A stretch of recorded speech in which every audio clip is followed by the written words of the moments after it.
Greetings. और ये part 2 है इंडियाज़ एनर्जी रिसोर्सेज सीरीज़ का। पार्ट 1 में हमने डिस्कस किया था कि इंडिया में कौन कौन सी मिनिस्ट्रीज़ हैं इंपॉर्टेंट सेंट्रल गवर्नमेंट में जो इंडिया के एनर्जी रिसोर्सेज को डायरेक्टली इम्पैक्ट करती हैं, उनसे रिलेटेड हैं।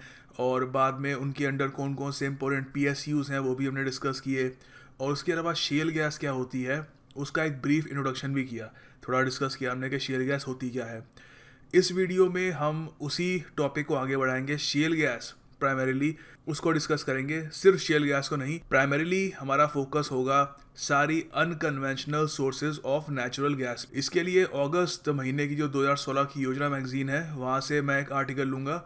बहुत ही बेहतरीन आर्टिकल है समझने के लिए कि इंडिया में अनकन्वेंशनल सोर्सेज ऑफ गैसेस की क्या स्थिति है और आगे हमें क्या कदम उठाने चाहिए उसको इम्प्रूव करने के लिए। तो शुरुआत करते हैं वीडियो की।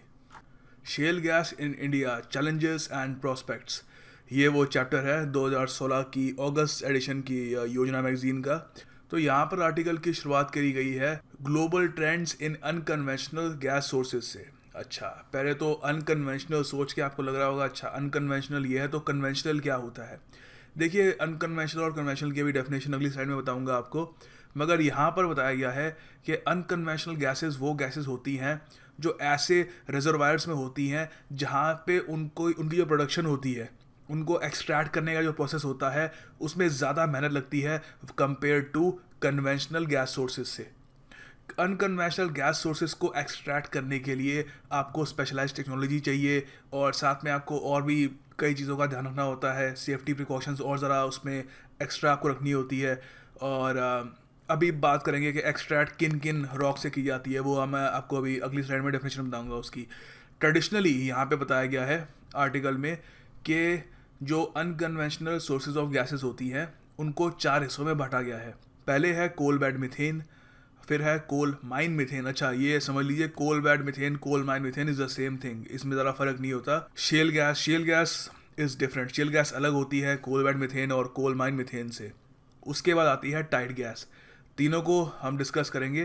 पहले एक बार ज़रा और समझ लेते हैं कि अनकन्वेंशनल और कन्वेंशनल सोर्स ऑफ गैसेस में बेसिक डिफरेंस क्या होता है। अगर एग्जाम में क्वेश्चन आ जाए या फिर आपको कहीं लिखना हो तो क्या लिखोगे आप। देखिए, वैसे आपको कहीं पे लिखना हो या कोई क्वेश्चन आ जाता है तो ये डेफिनेशन याद रखिएगा।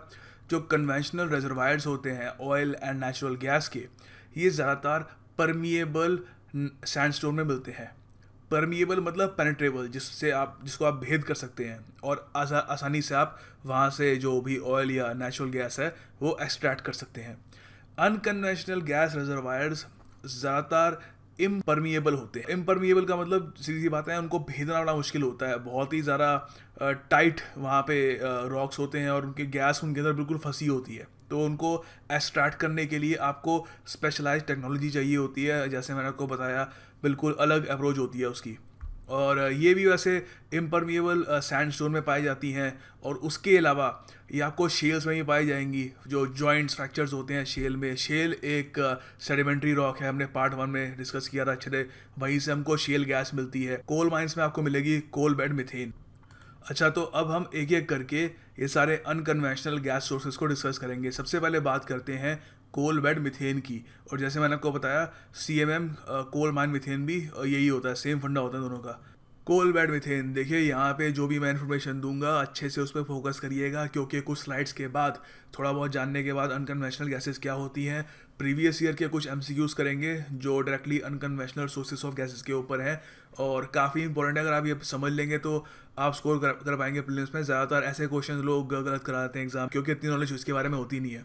देखिए, पहली बात तो नाम देखिए, कोल बेड मीथेन। मीथेन कोल में अपने आप आ जाती है जब कोल का फॉर्मेशन हो रहा होता है धरती के अंदर, ठीक है। और वो कोल बेड्स जो होते हैं उनके अंदर फंसी रहती है कई हज़ारों सालों तक, और वो रिलीज़ तब होती है जब माइनिंग हो रही होती है या फिर माइनिंग ख़त्म होने के बाद, तब वो रिलीज़ होती है। इस मीथेन की वजह से जो कोल बेड्स में होती है, काफ़ी बार माइंस में डिजास्टर्स भी हो जाते हैं। जैसे आपने कई बार सुना होगा कि माइन में विस्फोट हो गया, कई सारे जो माइनर्स थे वहाँ पे वो फंस गए। न्यूज़ आती है, काफ़ी अलग अलग देशों में होता है ये, और काफ़ी एक अनफॉर्चुनेटली एक कॉमन अक्रेंस है, इतना रेयर नहीं है ये इसकी वजह से ही होता है कि देखिए मीथेन बहुत सारी कोल के अंदर फंसी होती है।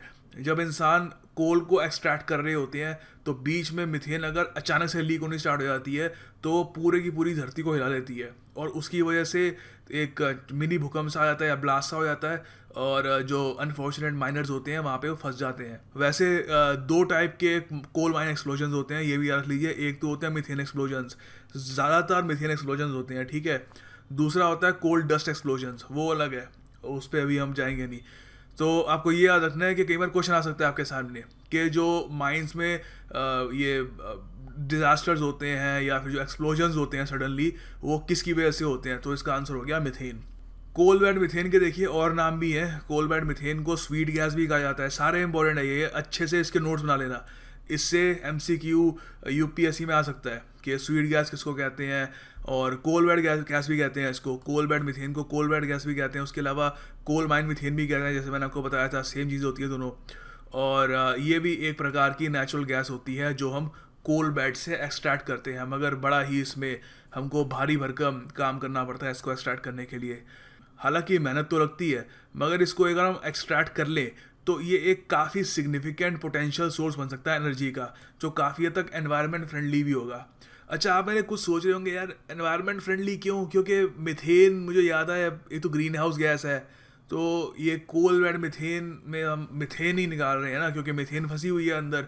तो हम मीथेन निकालेंगे वो तो उल्टा एक ग्रीन हाउस गैस हो गई और ये तो एनवायरनमेंट को और नुकसान पहुँचाएगी। इसके बारे में ज़रा समझते हैं कि क्या फंडा है इसका। देखिए, कोल बेड मीथेन एक एनवायरनमेंट फ्रेंडली गैस है। हालांकि मीथेन को ग्रीन हाउस गैस लेबल किया जा चुका है United Nations framework convention on climate change द्वारा, UNFCCC। इसके बारे में आपने सुना होगा। जो भी हमारी आपने जो ये तो सुना होगा, एनुअली मीटिंग्स होती है, सारे सारे देश मिलके ग्लोबल वार्मिंग के ऊपर, क्लाइमेट चेंज के ऊपर डिस्कशन करते हैं अलग अलग नेशंस के अलग अलग सिटीज़ में। रिसेंटली COP22 हुई थी मराकेश में, उससे पहले COP21 हुआ था पेरिस में, जिसमें पेरिस एग्रीमेंट साइन किया था। तो ये मीटिंग्स होती है ये UNFCCC के अंडर होती है। तो UNFCCC ने ग्रीन हाउस गैस का दर्जा दिया था मीथेन को। तो अब मीथेन को हम एक्सट्रैक्ट कर रहे हैं तो ये एनवायरनमेंट फ्रेंडली कैसे हो गई।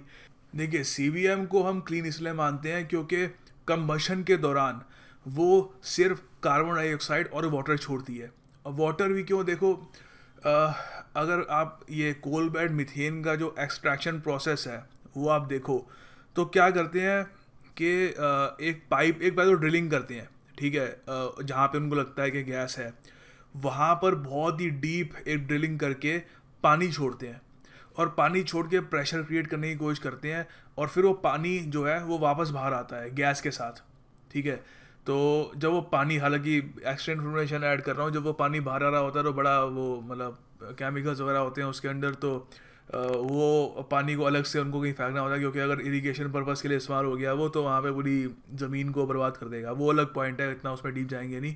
तो मेन आपको यहाँ पर ये चीज़ याद रखनी है कि even though coal bed methane में मीथेन है, प्रेजेंट है, मगर कंबशन के दौरान सिर्फ वो कार्बन डाइऑक्साइड और वाटर एमिट करता है, वो भी काफ़ी कम मात्रा में। That is why coal bed methane is environment friendly gas. अच्छा, इंडिया में कोल बेड मीथेन से रिलेटेड सारे जो डिसीजन होते हैं वो कौन लेता है। देखिए, इंडिया में मैंने जो पार्ट 1 था इस सीरीज़ का, वहाँ पे मैंने मिनिस्ट्रीज़ के बारे में बताया था कि कौन सी मिनिस्ट्रीज़ के पास क्या क्या पावर्स हैं। तो ये सारा डिसीजन लेती है द पेट्रोलियम मिनिस्ट्री, जिन्होंने रिसेंटली CBM ब्लॉक्स भी एलोकेट किए हैं इन आंध्र प्रदेश, असम, छत्तीसगढ़, गुजरात, झारखंड, जहाँ पर कोल डिपॉजिट है। तो सीधी सी बात है वहाँ पे CBM भी होगी। और ज़्यादातर ये जो प्रोसेस होता है एक्सट्रैक्शन का, ये ONGC संभालता है। ONGC मैंने आपको बताया था पार्ट 1 में पेट्रोलियम मिनिस्ट्री के अंडर आता है, तो ONGC संभालेगा। और उसके अलावा कुछ प्राइवेट फर्म्स भी हैं, उनको भी ये काम दे देते हैं कि आप यहाँ से जो है ये CBM एक्सट्रैक्ट करें। इसमें प्रॉब्लम भी आती है प्राइसिंग की, वो बताऊंगा अलग से कि कैसे प्राइसिंग की प्रॉब्लम आती है, और अलग अलग मिनिस्ट्रीज होने की वजह से जो फंक्शनिंग होती है एक्सट्रैक्शन की, उसमें भी क्या क्या बाधाएं आती हैं। इंडिया में कोल बेड मीथेन के ठीक ठाक रिजर्व्स हैं, बहुत ज़्यादा नहीं है but they are okay. Estimate किया जाता है कि इंडिया में अराउंड 2600 बिलियन क्यूबिक मीटर जो है रिजर्व्स हैं, जो हमारी 11 स्टेट्स में बटे हुए हैं, जिनमें सबसे ज़्यादा झारखंड में है, उसके बाद गुजरात, फिर राजस्थान। इन 3 स्टेट्स के पास मैक्सिमम रिजर्व्स हैं कोल बेड मीथेन के। और धर्मेंद्र प्रधान साहब जो हमारे मिनिस्ट्री ऑफ पेट्रोलियम के चीफ के जो कैबिनेट मिनिस्टर है, उन्होंने कहा है कि CBM 2017 तक 5% कंट्रीब्यूशन करेगा इंडिया की टोटल गैस प्रोडक्शन का। ऑफ कोर्स मैक्सिमम जो मेजर चंक होगा हमारी गैस प्रोडक्शन का वो कन्वेंशनल सोर्सेज से आएगा, जैसे KG बेसिन वगैरह। और मगर जो अनकन्वेंशनल सोर्स ऑफ गैस है वो भी धीरे धीरे कैच अप कर रहे हैं। 5% ये हो जाएंगे 2017 तक। काफ़ी इंपॉर्टेंट फैक्ट है।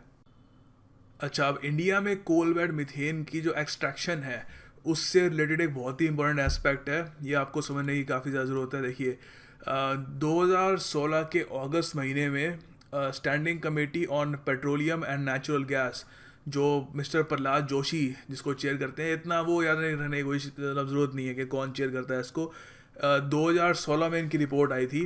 तो इस कमेटी ने ये ऑब्ज़र्व किया कि CBM policy, coal bed methane policy बनाई गई थी 1997 में। इसके जो ऑब्जेक्टिव थे इस पॉलिसी के वो फुलफ़िल नहीं कर पाई ये पॉलिसी। और ये स्टैंडिंग कमेटी ने ये भी रिकमेंड किया कि इस पॉलिसी में कुछ चेंजेस लाने चाहिए। और एक, हालांकि उन्होंने यही कह दिया कि एक नई CBM पॉलिसी की ज़रूरत है, ठीक है। और जो नई पॉलिसी होगी उसमें ये इश्यूज़ को एड्रेस करना बहुत ही ज़्यादा ज़रूरी है। ज़्यादातर इश्यूज़ तो खैर सेम ही है, जो ऑलमोस्ट हर मेजर कोई अगर हम कुछ काम कर रहे होते हैं इंडिया में तो वो इश्यूज़ आते ही हैं। कुछ उनमें से यूनिक है। पहले तो है कि कोऑर्डिनेशन बिटवीन मल्टीपल एजेंसीज़। ये इसलिए देखिए प्रॉब्लम क्या है कि जो हमारी कोल माइंस हैं वो मिनिस्ट्री ऑफ कोल के अंडर आती है, और जो हमारी कोल बेड मिथेन है वो, जैसे मैंने आपको बताया, ministry of petroleum and natural gas के अंडर आती है। तो इसकी वजह से काफ़ी बार काम करने में दिक्कत आती है। दोनों मिनिस्ट्रीज़ के बीच में जो एक क्या कहूँ तालमेल होना चाहिए वो नहीं बन पाता। इन जनरल ब्यूरोक्रेसी भी काफ़ी हद तक एक बाधा बन के आती है इसमें। सेकंड है कि अगर हम कोल और CBM की इकट्ठा माइनिंग शुरू कर दें तो उससे भी काफ़ी प्रॉब्लम आती है। वो सेम वही प्रॉब्लम है कि कोल माइंस का जो रिस्पॉन्सिबिलिटी है वो मिनिस्ट्री ऑफ कोल के पास है, CBM की ministry of petroleum and natural gas के पास है। डिसीजन में सिंक्रोनाइजेशन नहीं होती, तालमेल नहीं होता, तो वो कोल की भी शुरुआत कर देते हैं, CBM की भी शुरुआत कर देते हैं, जबकि असूलन ऐसा होना नहीं चाहिए। तीसरा है कि जो एग्जिस्टिंग कोल माइंस हैं वहाँ पर CBM जो है उसको कैसे एक्सट्रैक्ट किया जाए, उसको हम मतलब ऐसे ही छोड़ ना दें। और फिर जो लास्ट मेन सबसे इम्पोर्टेंट जो इशू है वो है प्राइसिंग ऑफ CBM। ये भी काफ़ी हद तक इससे रिलेटेड है कि कोल कोई और मिनिस्ट्री संभालती है, CBM का जो डिसीजन मेकिंग है वो और कोई मिनिस्ट्री संभालती है, मगर इसमें और भी कुछ फैक्टर हैं, देखते हैं उनको ज़रा। Pricing of coal bed methane, देखो सबसे बड़ा फैक्टर तो यही है जो मैं अभी बार बार रिपीट कर रहा था पिछली स्लाइड में। दूसरा फैक्टर ये है कि CBM की प्राइसिंग को रिसेंटली कुछ साल पहले आई थिंक उसको हेल्प के अंडर लाया गया था। हेल्प क्या होता है? हेल्प है हाइड्रोकार्बन एक्सप्लोरेशन लाइसेंसिंग पॉलिसी। कमाल के एक्रोनिम बनाते हैं ये लोग। तो देखिए इन्होंने हेल्प के अंडर लाया CBM की प्राइसिंग को, और तब से कमेटी ने ये माना कि जो हेल्प के अंडर फॉर्मूला है CBM का प्राइस डिटरमाइन करने का वो काफ़ी सारे वेरिएबल्स को काउंट नहीं करता। तो उन्होंने कहा कि जो एक नया फार्मूला होना चाहिए CBM की प्राइसिंग का, उसके मैकेनिज्म में जो और वेरिएबल्स हैं उनको भी काउंट करना चाहिए। वो वेरिएबल्स कौन कौन से हैं, जैसे availability of small volume of gas, कहीं पे छोटी कम वॉल्यूम ऑफ गैस मिल जाए आपको, ठीक है, उसको कैसे हम निपटेंगे वहाँ पे। और number of drillings required due to low productivity, remote location, और उसके अलावा इंसेंटिवाइज भी करना चाहिए CBM प्रोड्यूसर्स को। और एक देखिए ये इशू भी है, प्राइवेट कंपनी जो है वो अकेले तो CBM की का जो ड्रिलिंग है वो नहीं कर सकते, वो ज़्यादातर ONGC या और कोई गवर्नमेंट कंपनी है उनके साथ मिलकर ही ये करते हैं। तो काफ़ी हद तक ये भी एक मुद्दा है, और इसको भी आई थिंक आगे जाकर डिस्कस किया जाएगा कि क्यों हम प्राइवेट कंपनीज को इतना डिपेंडेंट बना देते हैं और उन पर इतनी रिस्ट्रिक्शंस हैं कि वो ड्रिलिंग कर भी नहीं सकते कोल बेड मिथेन की। और इसकी वजह से काफ़ी सारे रिजर्व्स हमारे पड़े रह जाते हैं, उनको हम प्रॉपरली यूटिलाइज नहीं कर पाते, क्योंकि प्राइवेट कंपनीज को इतना उसमें प्रॉफिट दिखता ही नहीं है। और उनको काफ़ी, जब सीधी सी बात है किसी को प्रॉफिट नहीं दिखेगा तो वो उतने पैशन से उसको काम क्यों करेगा। अच्छा, अब हमने कोल बेड मिथेन और कोल माइन मिथेन डिस्कस कर लिया अच्छे से। अब हम आते हैं शेल गैस के ऊपर। अच्छा, सबसे पहले योजना मैगज़ीन का जो आर्टिकल है वहाँ पर शेल गैस के बारे में क्या लिखा है और उस पर नज़र डालते हैं। कोल बैड मीथेन के बारे में अनफॉर्चुनेटली इतनी इन्फॉर्मेशन थी नहीं, तो मैंने अपनी तरफ से उसको अलग से आपको समझाया। पहले शेल गैस पे देख लेते हैं यहाँ पे ये क्या कह रहे हैं, फिर मैं अलग से आपको समझाऊंगा। तो एज यू कैन सी यहाँ पे लिखा है कि barring shale gas India has been familiar with all other sources of unconventional gas. Unconventional gas कौन कौन सी होती है हमने अभी डिस्कस किया। तो यहाँ पे लिखा है कि अगर हम शेल गैस को छोड़ दें तो उसके अलावा जो बाकी सारी अनकन्वेंशनल गैसेज होती हैं उसके बारे में इंडिया को पता है। शेल गैस के बारे में इसलिए नहीं पता क्योंकि शेल गैस को एक्सट्रैक्ट करने के लिए और ज़्यादा आपको एडवांस टेक्नोलॉजी चाहिए होती है। उसमें यूएस ने काफ़ी हद तक महारत हासिल कर रखी है। यूएस काफ़ी हद तक एक टाइम पे नेट इम्पोर्टर था ये शेल गैस का, मगर अब एक नेक्स्ट नेट एक्सपोर्टर बन गया। यहाँ पे लिखा है the emergence of this new source of gas has already led US becoming a net exporter of gas against being a net importer. तो आगे यहाँ पे देखते हैं कि यहाँ पे लिखा है through out the world different types of sedimentary rocks contain natural gas deposits, for example sandstone, limestone, shells. मैंने बताया शेल और सैंडस्टोन लाइमस्टोन में सब डिस्कस कर लिया, उनमें नेचुरल गैस होती है। आगे यहाँ पे वही चीज़ रिपीट कर रहे हैं ये लोग कि सैंडस्टोन रॉक्स में परमेबिलिटी काफ़ी ज़्यादा हाई होती है। इसका मतलब जो पोर्स होते हैं उसके अंदर वो काफ़ी हद तक कनेक्टेड है और उससे जो गैस होती है वो काफ़ी ईजीली उसमें फ़्लो कर सकती है। इन कॉन्ट्रास्ट उससे उल्टा शेल में जो परमेबिलिटी होती है वो काफ़ी कम होती है, जो हमने वीडियो की स्टार्टिंग में डिस्कस किया था। In contrast shale rocks where gas is trapped as a continuous accumulation throughout a large area usually have very low permeability। तो इससे गैस प्रोडक्शन का जो सिस्टम होता है शेल गैस का वो बहुत ही कॉम्प्लेक्स होता है और कॉस्टली होता है। शेल गैस का जो बूम आया है रिसेंटली वो टेक्नोलॉजी में काफ़ी हद तक जो एडवांस किया है हमने उसकी वजह से आया है। उसमें जो सबसे बड़ा हमारा नाम आता है टेक्नोलॉजी में जो हम यूज़ करते हैं शेल गैस को एक्सट्रैक्ट करने के लिए वो है हाइड्रोलिक फ्रैकिंग। ठीक है, फ्रैकिंग आपने सुना होगा, रिसेंटली यूएस में जब से फ्रैकिंग शुरू हुई है यूएस एक बहुत ही बड़ा एक्सपोर्टर बन गया एनर्जी का। उसके अलावा यहाँ पे ये भी बताया गया कि देखिए इकोनॉमिकली वायबल कब बनी शेल गैस। नहीं तो इससे पहले शेल गैस को एक्सट्रैक्ट करने में खर्चा इतना ज़्यादा आ जाता था कि काफ़ी सारे जो प्रोड्यूसर्स होते थे उसको एक्सट्रैक्ट ही नहीं करते थे।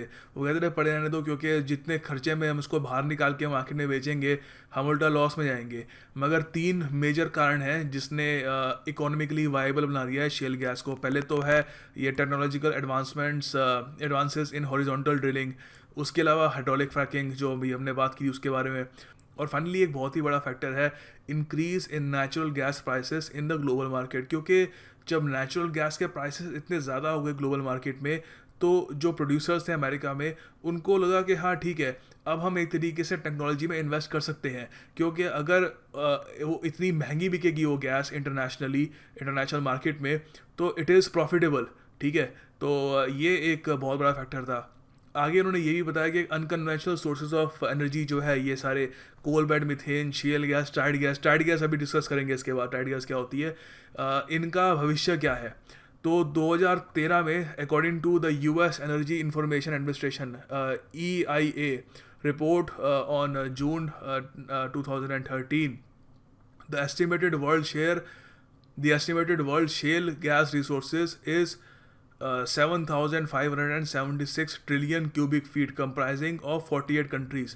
तो शेल गैस दुनिया भर के कंट्रीज़ में है, 48 कंट्रीज़ में है और उसमें इंडिया भी शामिल है। यहाँ पे आप देख सकते हैं जो देश जो पर यहाँ पे ये लिखा है बेसिकली कि 2035 तक according to IEA shale gas कौन कौन देश ज़्यादातर प्रोड्यूस करेंगे।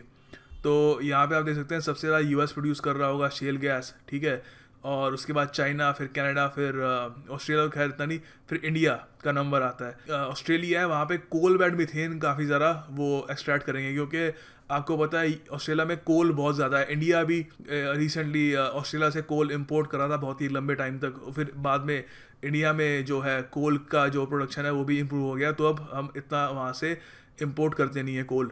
तो ये एक ब्रीफ ओवरव्यू है, आप थोड़ा यहाँ पे पिक्चर समझ पाएंगे कि अनकन्वेंशनल गैस का जो फ्यूचर है दुनिया में वो कैसा है, और इससे आपको यही पता लग जाएगा कि इंडिया के पास भी शेल गैस के ठीक ठाक रिजर्व्स हैं। आगे टाइड गैस क्या होती है वो जानने से पहले एक बार जरा शेल गैस के कुछ पॉइंट्स बता रहा हूँ, इसको नोट डाउन कर लेना, इससे एमसीक्यू आ सकता है, ठीक है। पहली बात तो शेल गैस जो मेनली मीथेन होती है, ठीक है, वो which refers to natural gas that is trapped within shale formation, जो शेल फॉर्मेशन के अंदर होती है शेल गैस, ये तो बेसिक है। मगर शेल फॉर्मेशन क्या होते हैं? देखो कुछ खास नहीं होता shale formation fine grained sedimentary rocks होते हैं। ये जो लाइन है ना यहाँ पे, shale are fine grained sedimentary rocks, ये कहीं पे लिख लेना, बहुत ही इंपॉर्टेंट है। क्योंकि एमसीक्यू में ऐसे ही घुमा के पूछ लेंगे कि शेल्स क्या मतलब किस में होते, शेल होते क्या है, मेटामॉर्फिक रॉक होते हैं, इग्नियस रॉक्स होते हैं, क्या होते हैं, तो सेडिमेंट्री रॉक्स होते हैं, ये याद रखना। और उसके अलावा शेल गैस को एक्सट्रैक्ट कैसे करते हैं हम? फ्रैकिंग से। फ्रैकिंग का मैंने आपको सिस्टम अभी समझाया था कुछ आई थिंक मिनट्स पहले, 10 मिनट पहले एक्चुअली।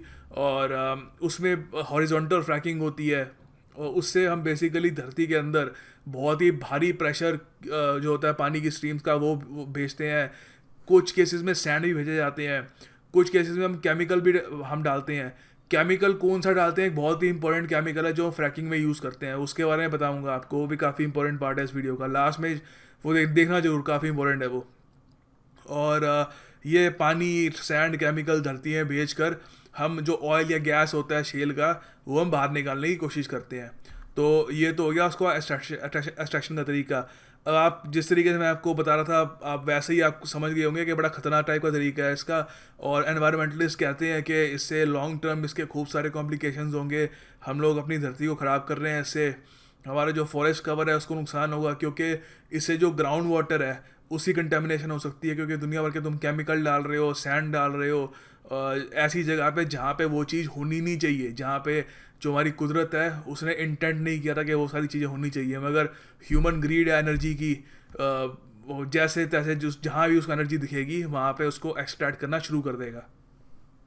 अब देखिए हमने कोल वायर मीथेन डिस्कस कर लिया अच्छे से, कोल माइन मीथेन सेम ही है, ठीक है। शेल गैस डिस्कस कर लिया अच्छे से।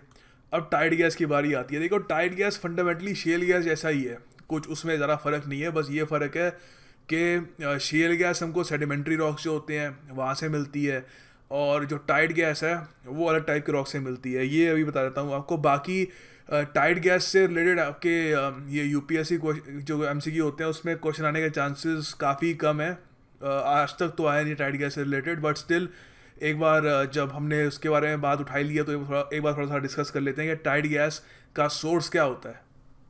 जो मेन डिफरेंस होता है टाइड गैस और शेल गैस में क्या होता है, फंडामेंटली दोनों सेम होती है, बस जहाँ से हम उनको निकालते हैं उसमें फ़र्क होता है। शेल गैस ज़्यादातर हमको सेडिमेंट्री शेल रॉक्स में मिलती है, ये मैंने 10 बार रिपीट कर दिया होगा, होपफुली आपके माइंड में बस गया होगा, ठीक है। शेल सेडिमेंट्री इसको भाई भाई होते हैं, साथ रखना, क्वेश्चन आएगा तो मतलब ईजी होगा आपको आंसर डिटेक्ट करना। सेकेंड है, देखो टाइड गैस जो होती है वो सैंडस्टोन और लाइमस्टोन फॉर्मेशन में मिलती है। वहाँ पर भी जो परमिएबिलिटी होती है बड़ी कम होती है, क्योंकि unconventional source of natural gas है, सीधी सी बात है। वो निकालना तो खैर इसको पूरा पहाड़ तोड़ने के बराबर है, मगर जो सोर्स है वो अलग अलग है।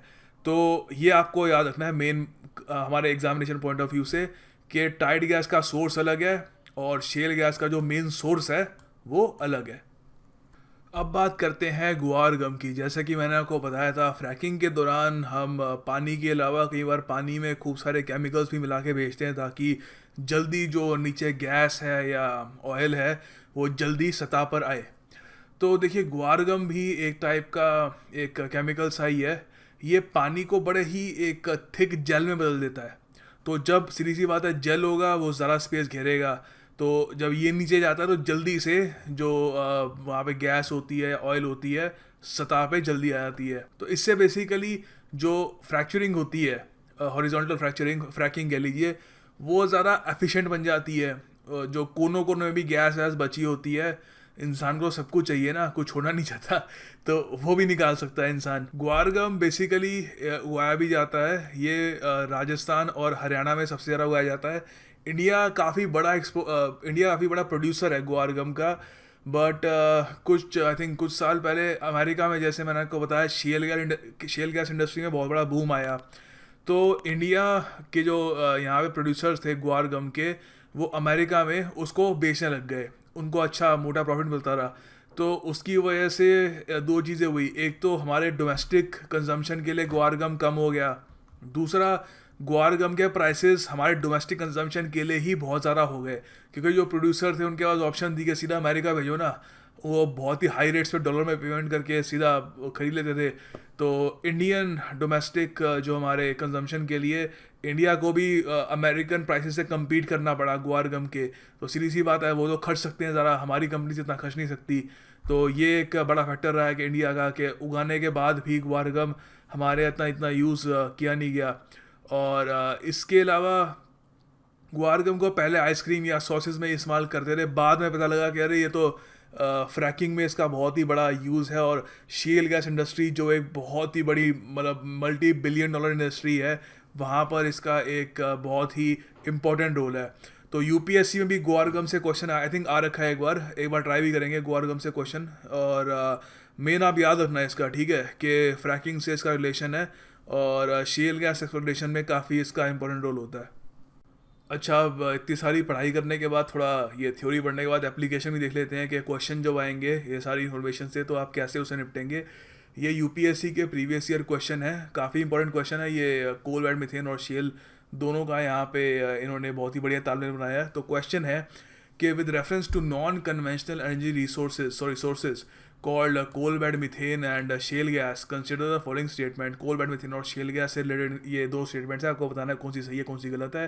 पहली स्टेटमेंट है coal bed methane is the pure methane gas extracted from coal seams, while shale gas is a mixture of propane and butane only that can be extracted from fine grained sedimentary rocks। ये हो गया पहला। दूसरा है कि in India abundant coal bed methane sources exist but so far no shale gas sources have been found. तो एक बार आप वीडियो पॉज करके क्वेश्चन अटेम्प्ट कर लीजिए कि आप इसको सही कर पाएंगे या नहीं। ओके, होपफुली आपने वीडियो पॉज करके क्वेश्चन अटेम्प्ट कर लिया होगा। देखिए, फर्स्ट स्टेटमेंट जो है यहाँ पे पढ़िए इसका, coal bed methane is the pure methane gas extracted from coal seams. Okay, कोई दिक्कत नहीं है यहाँ पर आगे जो यहाँ पे बात लिखी है, shell gas is a mixture of propane and butane only. नहीं भाई, देखो, शेल गैस में भी मीथेन की भारी भरकम मात्रा होती है, सिर्फ प्रोपेन और ब्यूटेन का मिक्सचर नहीं होता। मगर जो बाकी कहानी है कि फाइन ग्रेन सेडिमेंट्री रॉक से ये मिलता है, ये सही है। तो आप अब इमेजिन कर सकते हैं कि हमने जो इतना डीप पढ़ाई करी है उसकी क्यों ज़रूरत पड़ी, क्योंकि यूपीएससी बहुत हाई लेवल के क्वेश्चन बना रहा है अब। मतलब छोटी छोटी चीज़ें होती हैं, आपको वो नोटिस करनी होगी। अगर आप वो मिस कर जाओगे तो आपका नंबर, एक तो आप जो एक नंबर सोच रहे थे आपको मिलेगा, वो मिलेगा भी नहीं और कट भी आएगा। तो ये statement is wrong. Second statement I think ज़्यादातर लोगों ने ये तो बता ही दिया होगा सही है या नहीं है। इंडिया में कोल बेड मिथेन जो है उसके सोर्सेज हैं, मगर शेल गैस के कोई नहीं मिले, ये गलत है। इंडिया में भी शेल गैस के सोर्सेज हैं। हमने पूरा जो योजना मैगजीन का जो आर्टिकल था उसमें भी हमने जाना कि इंडिया में कम है, मगर शेल गैस के सोर्सेज भी मौजूद हैं। तो इसका आंसर हो गया D, neither one nor true is true. Second question ग्वार गम से रिलेटेड है। इंडिया में क्लस्टर बीन भी कहते हैं ग्वार को। ये ट्रेडिशनली इसको हम एज ए वेजिटेबल यूज़ करते रहे खाना वाना बनाने में, या फिर जानवरों को कोई उनको खाना वाना खिलाने में। मगर अब पता लगा है कि इसका काफ़ी और बड़ा यूज़ भी है, इंडस्ट्रियल यूज़ है इसका बहुत बड़ा, तो उससे उसकी इम्पोर्टेंस काफ़ी बढ़ गई है। तो आपको बताना है उस संदर्भ में को आने ये जो नीचे चार स्टेटमेंट्स दी गई हैं इनमें से कौन सी सही है। पहला ये है कि जो ऑयल एक्सट्रैक्ट किया जाता है ग्वार के बीजों से, वो इस्तेमाल किया जाता है बायोडिग्रेडेबल प्लास्टिक्स को मैन्युफैक्चर करने में। सेकंड है कि the gum made from its seeds is use in the extraction of shale gas. तीसरा है the leaf extraction of this plant has the properties of anti histamines. और लास्ट है it is a source of high quality biodiesel. तो इसके बारे में हमने अच्छा खासा भी पूरा कुछ मिनट पहले डिस्कस किया था, ज़रा मुश्किल सवाल नहीं है अगर आपने वीडियो ढंग से देखी है। नहीं देखी तो खैर चकमा खा जाओगे, इसमें काफ़ी इंटरेस्टिंग ऑप्शन दी हुई है। तो इसका आंसर शेल गैस से रिलेटेड है। शेल गैस को आपको पता है पानी में जो गम होता है जो उसकी सीड से बनता है, वो डालो तो बड़ा ही एक लिक्विड जेली टाइप की बन जाती है। और ये एंड है पार्ट 2 का। और पार्ट 3 में हम कोल को डिस्कस करेंगे, उसके अलावा हाइड्रो पावर को डिस्कस करेंगे, और of course nuclear power super important है। उसके अलावा आई थिंक ये काफ़ी लंबी सीरीज़ हो जाएगी, बहुत सारे एनर्जी सोर्सेज हैं इंडिया में। तो अगर इनको इन सबको हम इन डेप्थ डिस्कस करें तो काफ़ी लंबी सीरीज हो जाएगी, और काफ़ी फ़ायदा देगी आपको। आई थिंक आप समझ गए होंगे कि यूपीएससी प्रीलिम्स में इनसे रिलेटेड क्वेश्चन आते हैं, और अगर आप ये कॉन्सेप्ट समझ लेंगे तो आपको काफ़ी बड़ा एडवांटेज मिलेगा।